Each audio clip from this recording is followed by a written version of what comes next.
ئەویش پرسی دەست لە کارکێشانەوەی سەرۆکوەزیرانی یەکێک لە وڵاتانی زلهێزی جیهان ئەویش بۆریس جۆنسن بوو. بۆریس جۆنسن لە سەرەتای دەست بەکاربوونیەوە پێشوازێکی زۆری لایەنگرانیەوە لێکرا و بە تایبەت لە سەروبەندی هاتنی ڤایرۆسی کۆرۆنا لە ڕوبەڕووبوونەوە باشەی وڵاتی ئەمریکا و هەروە سەرۆکوەزیرانی ئەو وڵاتە کە جۆنسن بوو بۆ ڕوبەڕووی بوونەوەی قەیرانێکی لەم جۆرە. بەڵام لە ماوەی تەنها 2 ڕۆژدا 50 وەزیر لە کابینەکەی بۆریس جۆنسن دەستیان لە کار کێشایەوە. ئەمە دەنگدانەوەیکی جیهانی بەرچاوی بە دوای خۆی داهێنا تا هاتە سەر ئەو بابەتەی کە ناچار کرا بۆریس جۆنسن کە ئەویش دەست لە کارکێشانەوەی خۆی ڕابگەێنرێت. فعلەن دەستی لە کار کێشایەوە و لە ئێستادا چاوەڕێن بۆ ئەوەی ڕێککارەکان بۆ سەرۆکوەزیرانی نوێ لە بەریتانیادا دەست پێ بکات. دەست لە کارکێشانەوەی جۆنسن چ کاریگەریەک لەسەر بارودۆخە ئابووری و سیاسیەکانی ئەو وڵاتە دەکات. ئەمە ئەو بابەتە دەبێت کە من ئەمڕۆ گفتوگوی لەسەر دەکەم لەگەڵ میوانەکەم بەڕێز دکتۆر بەرهەم خالیت کە بەڕێزیان مامۆستای زانکۆن و هەروە شارەزایە هەنێ لە کاروباری بەریتانیا ڕاستەوخۆ لێرە لە ستۆدیۆ میوانی منە. دکتۆر زۆر سپاس بۆ ئامادەبوونت. دەمەوێت باس لە سیاسەتی بەریتانیا بکەین. بەریتانیای زلهێز لە ئێستادا سەرۆکوەزیرانەکەی دەستی لە کار کێشاودەوە لە دوای دەست لە کارکێشانەوە چ گۆڕانکاریێکی سیاسی و ئابووری لە وڵاتەدا ڕوو دەدات.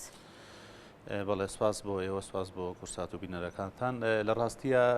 ئەم جوڵەیی کە لە هەفتەی ڕابردوو ڕیاکە لە بریتانیا بە دەست لە کارکێشانەوەی بە کۆمەڵی وەزیرەکانی حکوومەتی پارتی پارێزگاران کە پێکێناوە سەرۆکایەتی بۆریس جۆنسن جوڵەیەکی گەورە و تا ڕادەیە چاوەڕوان کراویش بوو لە هەمان کاتا چاوەڕوان نەکراویش بوو. چاوەڕوان نەکراو بوو لەبەرەوەی حکوومەتی بەریتانیا تقریبەن وەک خۆشە ئاماژەیە لە سەرەتاوە بە سێ تاقیکردنەوەی زۆر سەختا تێپەڕێم کابینەیە. تاقیکردنەوەی یەکەم پرۆسی برێکزت بوو کە یەکەم هەنگاوی بڵێن خاڵی سەرەشی کەمپینی حیزبەکە لە هەڵبژاردننی 2019 ئەو بوو کە برێکزت جێبەجێەکە هەرچۆنێ بێ نەتیجەکەی توانێت دیڵێکی باش لەگەڵ یەکێتی ئەوروپا بکاو ئەو بوو کردیشی چوە دەرەوەی یەکێتی ئەوروپا بە شێوەیەکی ڕسمی بە تەدریج هەڵبەت. قۆناغی دۆمە قۆناغە بوو کە هەموو جیهانی گرتەوە و بریتانیا ژێکێک لەوانە کە مەسەلەی کۆرۆنا بوو لە تاقیکردنەوەی دووەمی سەخت بوو بۆ جۆنسن. بەڵام تا ڕادەیەکی باش دەتوانین بڵێن بە هەموو پێوەرەکان تا ڕادەیەکی باش بەدەر لە هەندێک خروقات و سەرپێچی باش لی دەرچوو بە تایبەت لە ڕووی ئابووریەوە لە ڕووی پاڵپشتیکردنی ئابووری وڵاتەکە و خەڵکەوە لە کاتی کۆرۆنا و داخستنی گشتی لە وڵاتەکە تا ڕادەیەکی باش لی دەرچوو. بەڵام بۆ شخصی خۆی ئەو بوو چەند ئاکتێکی کرد چەند جوڵەیەکی کرد کە خراپ بەسەر یاشکایەوە بە تایبەت یەکێک لە هۆکارەکان دەتوانین بڵێن ئەو سەرپێچیانە بوو کە خۆی پێشێلی ئەو یاسایانەیەکی یاخۆ دەوڕێنمایانەی کرد کە لە کاتی کۆرۆنا هەیبوو. خاڵی سێم شەڕی ئۆکرانیا بوو. شەڕی ئۆکرانیاشا بریتانیا تقریبا نتوانین بڵێن گچی چوو بۆ دەرەوەی یەکێتی ئەوروپا. بەڵام وەکو واجهەیەک وەکو بەرەیەکی پێشەوەی جەنگەکە دەرکەوت دژ بە رووسیا زۆر وتاری زۆر توندی هەبوو چ لە میدیاکانە چ حکوومەت بە شێوەیەکی ڕسمی. دکتۆر ئەمە پەیوەندی بە سیاسەتی بەریتانیاوە هەیە یاخود تەنها سەرۆکوەزیرانەکەی؟ لە ڕاستیە قسەیەکە ئێمە لای ئێمە کە زۆر جارە وترێ لە وڵاتانە بە تایبەت وڵاتانی پێشکەوتووی دیموکراسی کە سیستەماتیکە ڕەنگە سەرۆکوەزیر وەکو فەرمانبەرێ بێت تەنها جێبەجێکاری سیاسەتی حیزبەکە یاخود حکوومەت و کابینەکەی خۆی بێ. بەڵام ئەمە ناتوانین بەڕەهایی یاخود بەڕێژەی لە ساسە بڵین وایە. تابان هەر سەرۆکوەزیرێ هەر کەسایەتیەکەیەتە سەر حکوم کە چۆنڵی ڕێبەرایەتی ئەو کابینەیەکە کەم تا زۆر جێپەنجەی خۆشی پێوە دیارە. بۆیە جۆنسنی ژۆک و کەسێک لەو کەسایەتیانی بە تایبەت لەو سەردەمەی کات ئەم نزیکەیەکی زۆری لەگەڵ دۆناڵد ترەمپی سەرۆکی پێشووی ئەمریکا هەبوو. جۆرە بوو لەو کەسانی کە وەکو پێوەرەکانی زانستی سیاسی باسیەکەن کامانە کەسانی پۆپۆلیست بوون. ئەو کەسانە بوون کە زۆر ئیشان لەسەر جوڵاندنی هەست و سۆزی شەقامەکرد بووی بگەنە دەسەڵات و هەردووشیان گەیشتن. بەڵام بینیمانەوە بوو دۆناڵد ترەمپ لە هەڵبژاردننی پێشوە دۆڕانی بەرامبەر جۆ بایدن و ئەمیش بە هەمان شێواگەرچی لە ئەوڵەوە باشی هێنا تا ڕادەیەکی زۆر بە تایبەت لەو سێ خەیرانە سەختەی کە ئاماژەمە. بەڵام بە جۆرە لە جۆرەکان سیاسەتی خۆشی پێوە دیار بوو. جۆنسن لەم جەنگەیە زۆر تون دەرکە وتارەکانی بەرامبەر رووسیا بەرامبەر شخصی ڤلادیمیر پۆتینی سەرۆکی رووسیا زۆر تون بوو. بەڕێ ڕادەیەکە ئەگە سەیری گوتارەکانی ڕۆژنامەکانی و سەرەتای جەنگەکەی رووسیا دەست بە ئۆکرانیا بکەین یاخود وتار و خیتابانی جۆنسن یاوێتی و تەنانەت تا دوێنێ ڕۆژە دوای لە دەست لە کارکێشانە و کەشی دیسان تەلەفۆنی لەگەڵ زیلنسکی سەرۆکی ئۆکرانیا کردووە. خۆشی لە وتاری دەست لە کارکێشانەکەی ئاماژەی بووە کە دوو جار سەردانی کیڤی کردووە زۆر پاڵپشتی ئۆکرانیەکانی کردەوە. دڵنیاییشی یا کە حکوومەتی بەریتانیا یاخود سەرۆکوەزیرانی دوای خۆشی وەکو کابینەکۆک و حیزبەکە پاڵپشتی خەڵکی ئۆکرانیا بێ بۆیە ئەتوانین بڵێ جێپەنجەی خۆی بە ڕێژەیەکی زۆر بەوە دیار بوو بۆ سیاست توندەی کە بەرامبەر رووسیا هەیبوو. باشە دکتۆر ئەم قسانی کە جنابەت باسی لێەوە دەکەیت هەمووی بە پاڵنەر و هۆکارێکدا تەنانەت دەگەر ئیزافەیەکیش بکەم حکوومەتی رووسیا زۆر پێشوازی لە دەستەکە شێشانەوەکەی کەوتی کەسێکی خۆشەویست نەبووە لای ئێمە کەسێک بووە کە بەدڵمان نەبووە بۆیە ئەوەش هەیە. باشە دکتۆر ئەمانە هۆکار بوون هەمووی پاڵنەر بوون بۆی کە بۆریس جۆنسن دەست لە کار بکێشێتەوە یاخود تەنها کەیسی ئەم دوو وەزیرەی لە کابینەکەی ئەودا هۆکارە سەرەکیەکە بووە چونکە بەبوونی ئەوە گڕوتین و بڵێ سەی ناڕزایەتیەکان و لە نێو کابینەکەی ئەوە سەری هەڵدا. خۆی عادەتەن ئەو کێشانە ئەو گرفتانە ئەوەیە کە کەڵەکە بێ زۆر جار کێشەیەک یا گرفتێکی گێکەیەتە پێشەوە بێتە هۆکاری ئەوەی کە هەموو ئەوەی پێشوو دابڕمێنەیەکە بنیاتی ناوە بۆیە ئەوەی جۆنسنیش بە جۆرە لە جۆرەکان کابینین لێکەوتەی دەرچوونی بەریتانیا لە یەکێتی ئەوروپا خۆ یاخود پرۆسی برێکزت تقریبان کەوتە جێبەجێکردنەوە وردە خەڵکەکە هەستیان کرد یا خەڵکی بەریتانی وردە لەمسی ئەویانگە کە بە ڕاستی برێکزت مانای چیان بۆ گەێنێ ئەوە بوو لە سەرەتاوە لە قەیرانی بنزین و نەبوونی بارهەڵگر و کەمی گەیشتنی خۆراک بۆ ناو کۆگاکانی خواردەمەنی و مارکێتەکان و هەروەها ئاسان قرسبوونی سەفەری هاوڵاتانی بەریتانیا بۆ وڵاتانی یەکێتی ئەوروپا و بپێچەوانەشەوە لە پرۆسی خوێنن لە پرۆسی ئیشکردن و ژیان لە وڵاتانە وردە لەمسیان کرد کە برێکزت توندی کردو تەنانەتێکە لەوانە مەسەلەی مۆبایل و ڕۆمینگە کە لە مانگی پێشوە کەوتە جێبەجێکردنەوە پێشتر لەگەر هاوڵاتێکی بریتانی سەردانی هەر وڵاتێکی یەکێتی ئەوروپای کردایە بە مۆبایلەکەی خۆی بڵێن تەلەفۆن و ئینتەرنێت بەکارهێناوەکەوەی لە ناوخۆی وڵاتەکەی خۆیان بێ بەڵام ئێستا کاچێتە دەرەوە چێتە فەڕەنسا کە دراوسی بریتانیا کە چێتە ئەڵمانیا یاخود هۆڵەندا ناچارە ڕۆمینکە کە مەس کۆستێکی کەی لەسەرەکەوێت بۆ ئەمە وەکو نمونێکی بچوو گوەرگرین بۆ خواردن بۆ هەموو بوارەکانی دیکەی خوێندن ئیشکردن لە وڵاتانە وردە کەڵەکە بوو بەسەر جۆنسنا بە تایبەتیش لە مەسەلەی کۆرۆنا ئێشتا جیهان بە شێوەیەکی گشتی و بەریتانیاش بە تایبەت زۆر چۆنەڵی ڕیکەڤەر نەبووە زۆر نەیتوانیوە بێتەوە شوێنی خۆی لە مەسەلەی کۆرۆنایە و هێشتا لێکەوتە ئابوووریەکانی بەسەر خەڵکەوە دیارە خەڵکێکی زۆر فاین کرابوو خەڵکێکی زۆر چۆنڵی سزادراوە لەسەرەوەی لە کاتی کەرەنتینیا دوکانی کردوەوە یاخود پابەند نەبوو یاخود خێزانەکەی خۆی بینی یاخود دوو خێزان کۆبوونەتەوە بەڵام خۆی لەو کاتەیە جۆنسن ئەمە بوو دوو کەیسی زۆر لەسەر بوو کە دوو سێ جار لە یادی لەدایکبوونی خۆیان کرد 21 2020 ئاهەنگی جێراوە لە کاتێکە خەڵک کەرەنتینە بووە یەکێک لەوانە خراپترەوە بوو لە کاتێکا ئاهەنگی جێراوە کۆبوونەوەی کردو لە ناو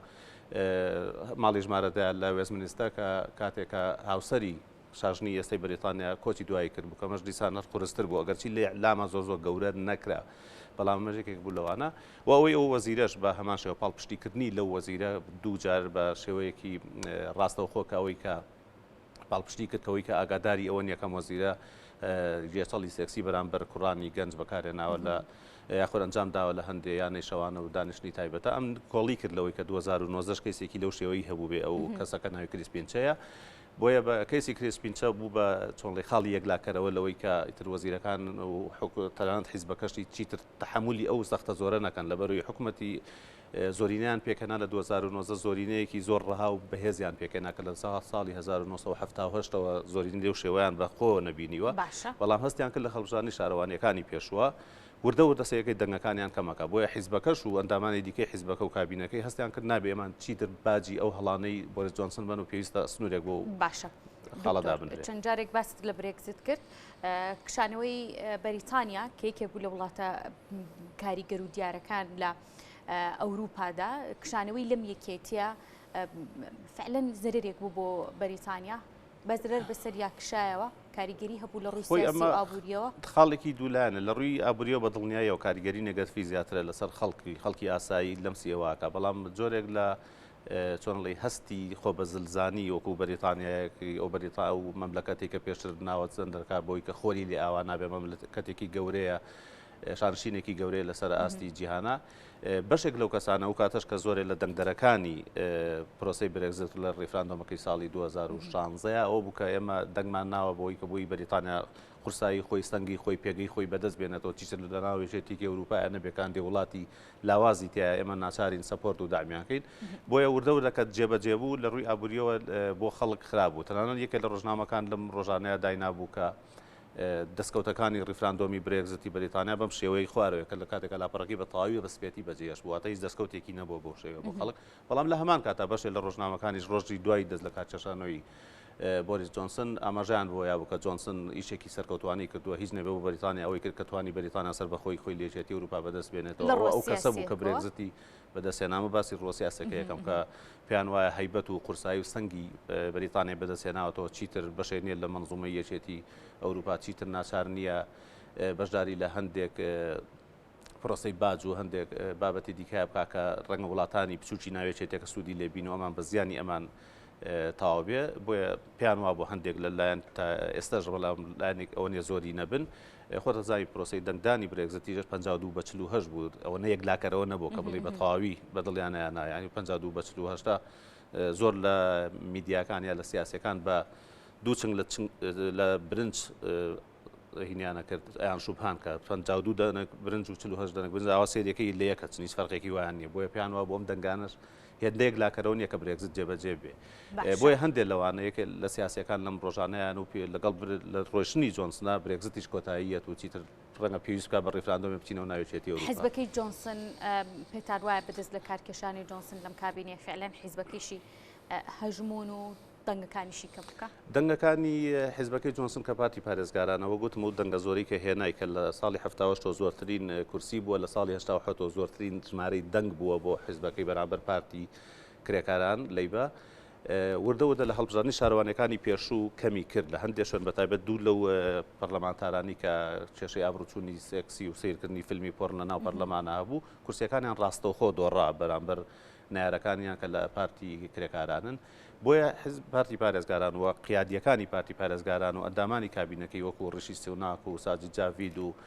مۆردانت و ئەوانە پیان وا بووی تر چیتر نابێ چ سەرکێشی بە ئایندەی حیزبەکەوە چ سەرکێشی بە ئایندەی خودی خۆیانەوە بکەن بۆی پێویستە ئەمان دەست لە کاریان دەستیان لە کار کێشایە بۆی جۆنسنیان تقریبا تەنیا جێشکە ئەمە دەنگەکانی پارتی پارێزگاران بەرەو کەمبوونەوە ئەبا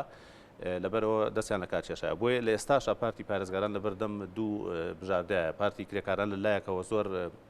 فشاری لێکەوە جۆن مەیجەر کەسێکێکە لە سەر وەزیرە ناسراوەکانی بەریتانیا لە پێشوا وتێتی ئەبێ ئەم دوو مانگەش نەمێنێتەوە جۆنسن نەبێ بڕات وەکەزان دەستی لە حیزبەکە کێشاوەوە تا مانگی دە بەردەوامە بێ وەک ئاماژەدرا بەڵام پارێزگاران ئێوێ پارێزگاری لە زۆرینەی حکوومەتداری بکە یاخولانی کەم توانە سەرۆگۆزیرێکی باشدا بنێ بۆی تاکاتی هەڵبژاردننی ئایندەی گشتی کە ساڵی 2024 بتوانێت پارێزگاری لە دەنگی پارتی پارێزگاران کە یاخودەوەی لە دەستی چۆ باشی بکاتەوە لە پێناوەی بتوانێت بە هێز و گڕوتینێکی باشەوە بچێتە ناو هەڵبژاردن بەڵام پارتی کرێکاران جەختەکە یا زەخت لەواکە کە ئەوەی کە بەریتانیا بێتە ناو هەڵبژاردننی پێشوەختەوە هەڵبژاردننی پێشوەختەش لەم کاتەیە ئەگەر ئیقرار بکرێ بۆ مانگە دوان سیان چواریکە ڕەنگە لە ساڵح یا لە بەرژەوەندی پارتی پارێزگاران نەبێ بۆیە پارتی پارێزگاران جەخت لەواکە پرۆسەکەی خێرا کردو ئەمڕۆ دەست پێکا پرۆسەی جێگرەوەی جۆنسن باشە ئەم هەڵوەشانەوەی و دووبارە دروستکردن و تشکیلکردنەوەی کابینە و حکوومەتی نوێی بەریتانیا و دووبارە کاندیدکردنەوەی سەرۆکوەزیرانێکی نوێ وەزیرەکانی دیکەش ئەمە چ گۆڕانکاریەک چ کاریگەریەکی لەسەر بارودۆخە سیاسیەکان دووبارە ئابوووریەکانی بەریتانیان دەبێت لە کاتێکە کە لێستادا جیهان بە تایبەتی وڵاتانی ئەوروپا لە بەرامبەر و ڕوبەڕووی جنگێکی ئابوورین کە جۆرێک لە جنگەکە خەریکە پەلکێشی سیاسیشی تێکەوە ڕەنگە لەم سەرەتایە نەیبێت لەبەرەوەی وەک جۆنسن خۆشی لە وتاری ماڵاوایەکەیە ئاماژەیە بۆی کە ئەم حکوومەتی کار بەڕێکەری کەم دوو مانگە ئیشەکە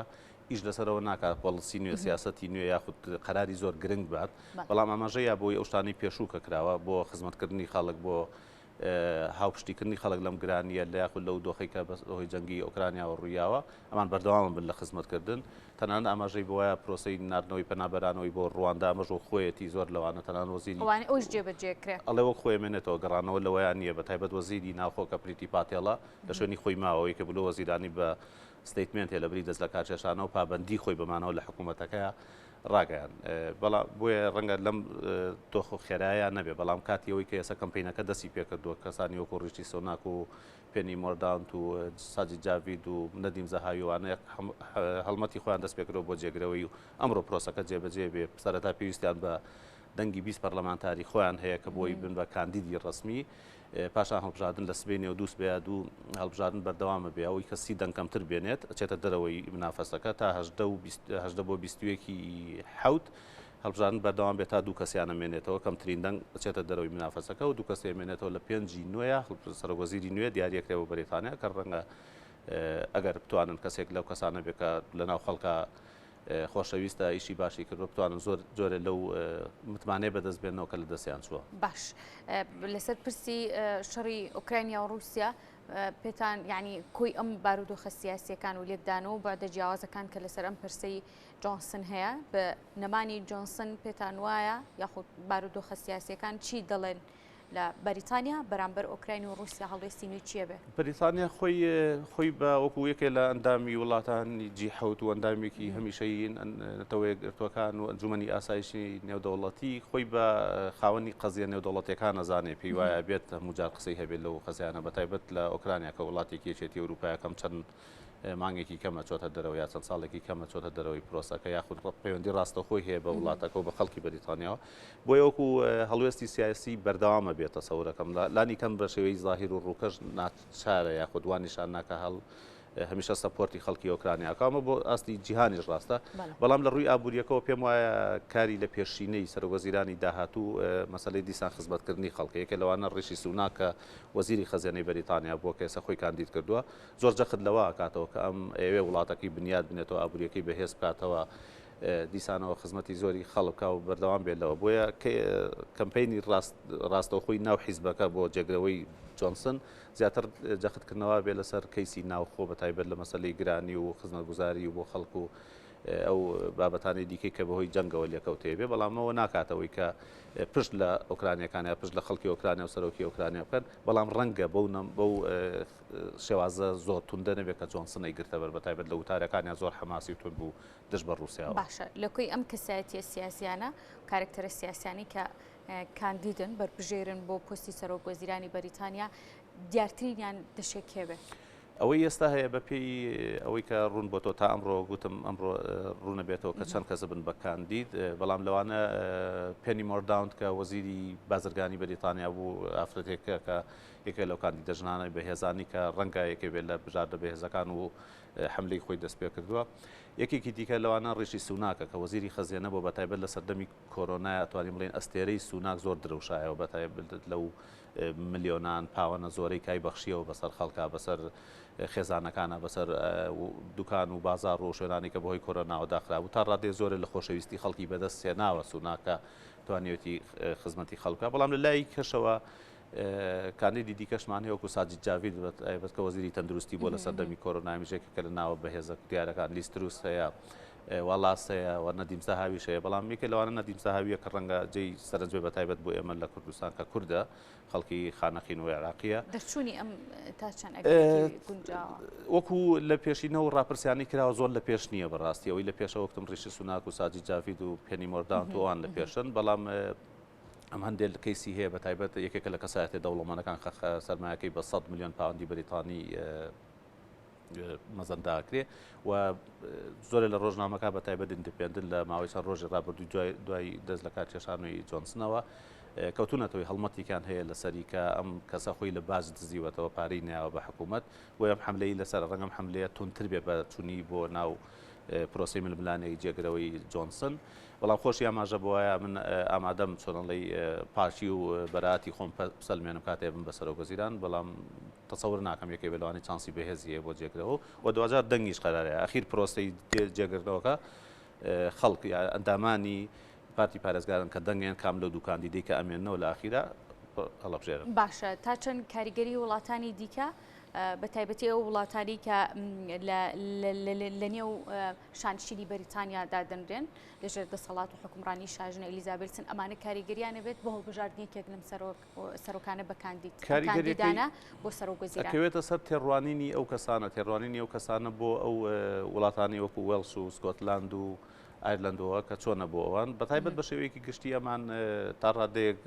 وەکو نۆرمێکی سیاسی وەکو عرفێکی سیاسی لێ هاتووەکەوان وەکو یەک وڵات سێرەکەن ڕاستەوان حکوومەتی ناوخۆی خۆیان هەیە پەرلەمانی خۆیان هەیە پاڵپشتیان ڕۆڵی بێت تەسەورەکەم پاڵپشتیان ڕۆڵی هەبێ بەڵام بۆ ڕۆڵە زۆر کاریگەری و ئەوەش نا بەڵام یەکێک لەو تاقیکردنەوانی کە لە بەردەم بەریتانیا کە ڕەنگە بۆ ئێمەش بەرچاوی ئێمە و زۆر لە میدیاکانی جیهان و سیاسیەکانیش زۆر ڕوون نەبێ ئایا بەریتانیا بۆ یەکەم جار لە بەردەم تاقیکردنەوەیەکە ئایا کەسێکی بە نەژات غیر بەریتانی وەکو ڕیشی سوناک وەکو ساجی جاوید یەک و نەدیم زەهاوی کە عێراقی و پاکستانی و هەندین ئەکرێ بن بە سەرۆکوەزیرانی بەریتانیا چاوەڕێینەوەی بزانین لە نەتیجەم دوو مانگی داهاتوە چۆن ڕوونەبێتەوە. بەڕێز دکتۆر بەرهەم خالید کە بەڕێزیان مامۆستای زانکۆ بوون شارەزا بوون لە کاروباری بەریتانیا زۆر سپاس بۆ ئامادەبوونت. خۆشەویستان سپاس بۆ ئێوەش کە تا ئێستا بینەرمان بوون. دەست بەش دکتۆر گیان